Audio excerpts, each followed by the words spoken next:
I told y'all it was going to be some growing pains when it comes to this new Juneteenth holiday. I told y'all, I warned y'all, and here's an example of it. IKEA menu includes fried chicken and watermelon to honor Juneteenth.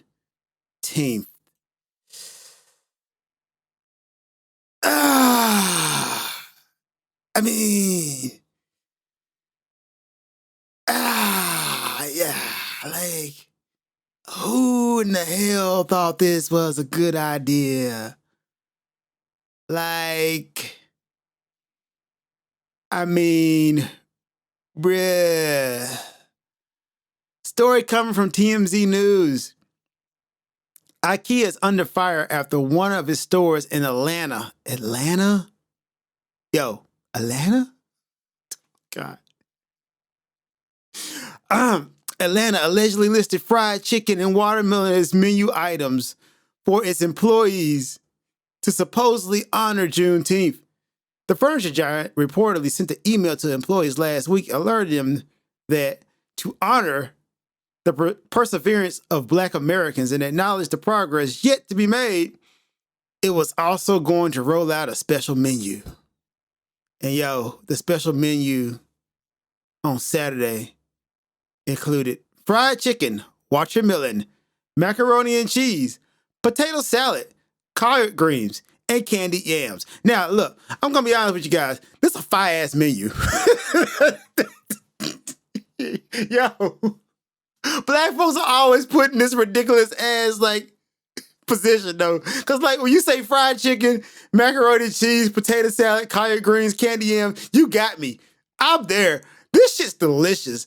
I'm just saying, man, how did Black folks get caught up with fried chicken? Fried chicken is fucking delicious. I'm just saying, man, like, yo, y'all put that stereotype on us unfairly. Like, now me being a fried chicken loving ass man, I gotta be self-conscious every time I eat fried chicken in front of white folks. Damn you, racism. It's not fair. And honestly, I do know where the fried chicken stereotype came from.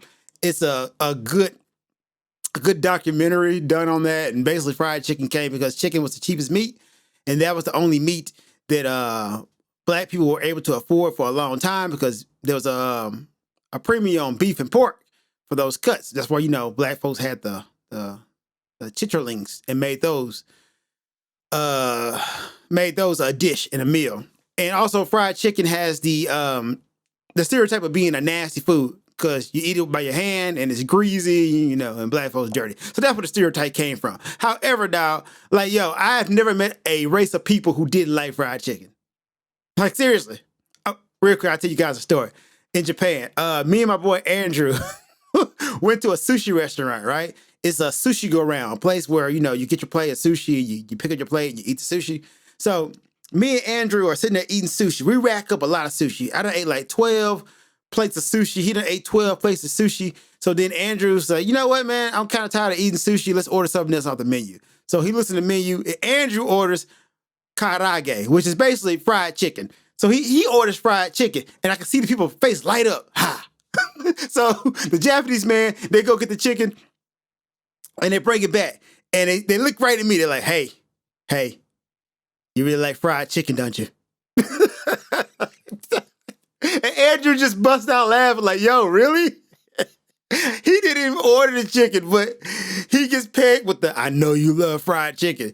And I'm thinking to myself in this sushi restaurant like, yo, ain't no way in hell you put fried chicken on the menu because you thought some Black folks was coming in here. You know what I'm saying? It wasn't like they was like, yo, you know what? All of this sushi in this restaurant, but one day, a Black man gonna walk in here, and when that Black man walk in here, he gonna be like, you know what?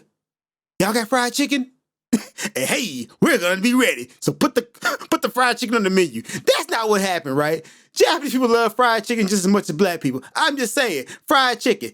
Everybody loves it. But for some reason, I gotta be self-conscious when I eat the damn fried chicken. Which also shows another thing I've been telling y'all for the longest, dog. The negative stereotypes in America follow your ass across the world. So as America goes, the world's go. So America, you need to clean your shit up, man. Because all those negative ass stereotypes that y'all make in America and then y'all been promoting in media, guess what? That follows my ass all across the world. So now you got a bunch of Japanese people thinking I hold my gun sideways, and every time I put on a do-rag, it's a gang sign. Just saying. Sorry to get off on that spiel. But anyway, back to IKEA. And that's where IKEA dropped the ball big time. Because the so-called special menu, again, for a holiday commemorating the end of slavery, included fried chicken, watermelon, and macaroni and cheese. Some of those items, of course, perpetuate racial stereotypes. An employee who wished to remain anonymous told CBS 46, "You cannot say serving watermelon on Juneteenth is a soul food menu when you don't even know the history. They used to feed slaves watermelon during the slave times." Yo, and so here's the thing, right?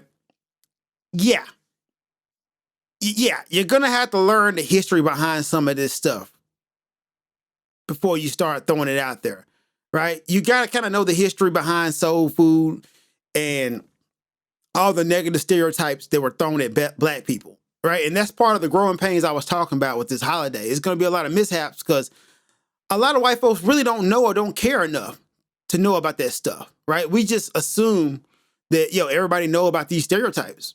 They didn't. They don't. And they didn't. Like me, I didn't know about a lot of anti-Semitic tropes with Jewish people. I didn't until I said a few of them because that's always what I heard. And then a lot of my Jewish brothers like, yo, bruh, that ain't cool. And then when they broke down the history of some of those anti-Semitic tropes I was saying, like, the Jewish accountant trope, I didn't know that. Like, I'm like, yeah, Jewish people are always good with money. And it's like, yo, bruh, that's kind of anti-Semitic. I'm like, yo, was it? Yeah, that's the thing. I didn't know that, but it was broke down to me, so now I'm aware of it. And that's going to be the case with a lot of these things with white people. Continue with the story. The outrage led to 20 employees calling out from work. Wow. That's a flex. Word the workers were furious quickly began to spread through the store and ultimately reached the store manager, who sent another internal email apologizing. The menu was ultimately altered to include cornbread, mashed potatoes, and meatloaf. Not gonna lie, that's also a damn good menu. An anonymous employee reported saying none of the co-workers who sat down to create the menu were black. But we reached out to IKEA and a spokesman refused that, saying there were black co-workers involved, but it offered no further detail. All right, this is a good one to talk about, guys. An anonymous employee reported it and said none of the co-workers who decided this menu were black, but IKEA said, yeah, it was black people in there. White people. As a card-carrying member of the black community, I'm going to let y'all in on something. All black folks ain't black. I know that sounds kind of weird, and I'm not talking about like some black litmus test. I'm just saying, you hear all the time black folks are not monolithic. And that's the case here, right?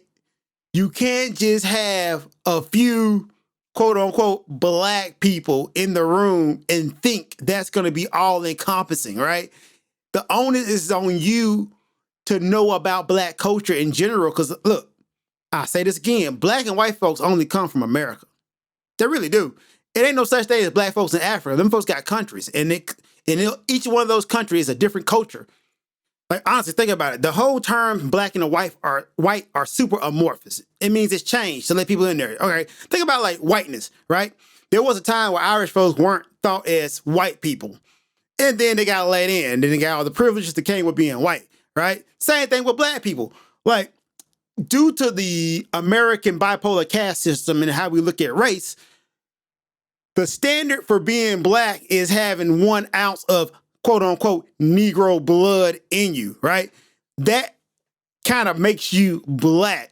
But that's not really the case whatsoever, right? So because you got that ridiculously strict standard of blackness, right? You can get people like Rachel Dolezal, who can like get a tan and instantly say, yo, I'm black, right?